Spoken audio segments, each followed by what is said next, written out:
Hi Boys Brigade, it's Jimmy here from Made for More, and I'm excited to share with you this week to talk about mental health, but more importantly, talk about Jesus.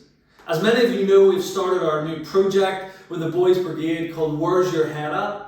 And up until March, we're going to be running workshops and talking to the boys about their mental health. And one of the key messages we want them to know is that they are not alone, that no matter what they're struggling with, it's so important that they go and speak to someone about their mental health.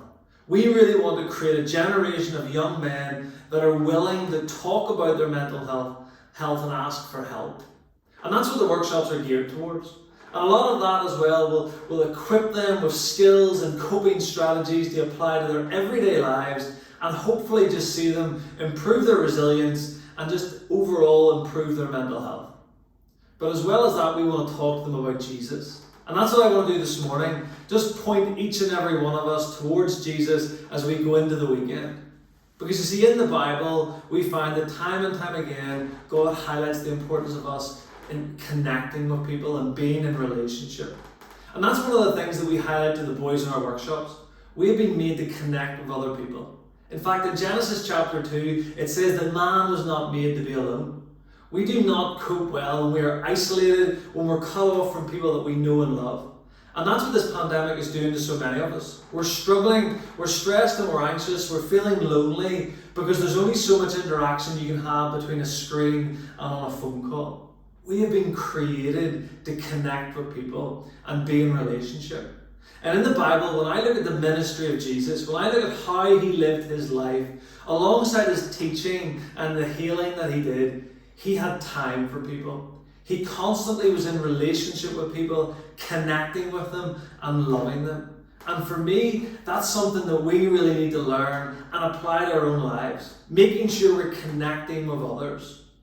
One story that stands out to me is found in the book of Matthew chapter 19. Jesus has been teaching a large crowd of people, and as he leaves and heads off, he sees this man Matthew standing in a tax collector booth.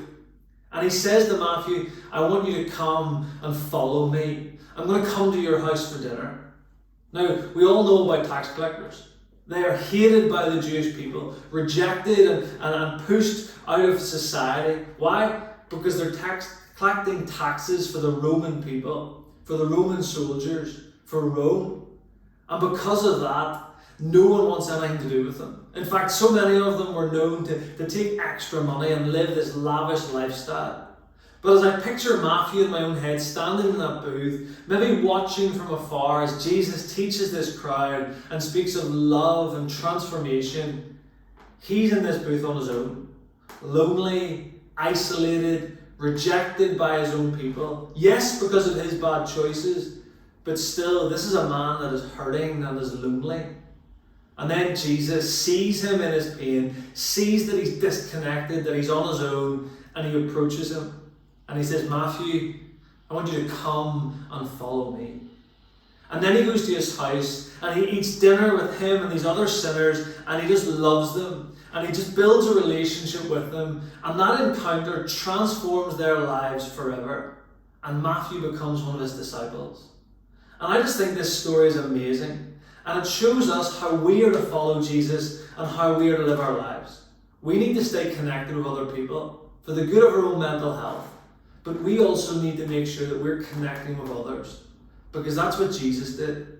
And if we're going to be like Jesus, we need to love people that are lonely, people that are rejected, people that have maybe made mistakes but they need a second chance. We need to love people and show grace every day. So I want to leave that with you. I want to encourage you to look after your own mental health, but I also want to encourage you to love other people well, build relationships and share Jesus with them. Thanks.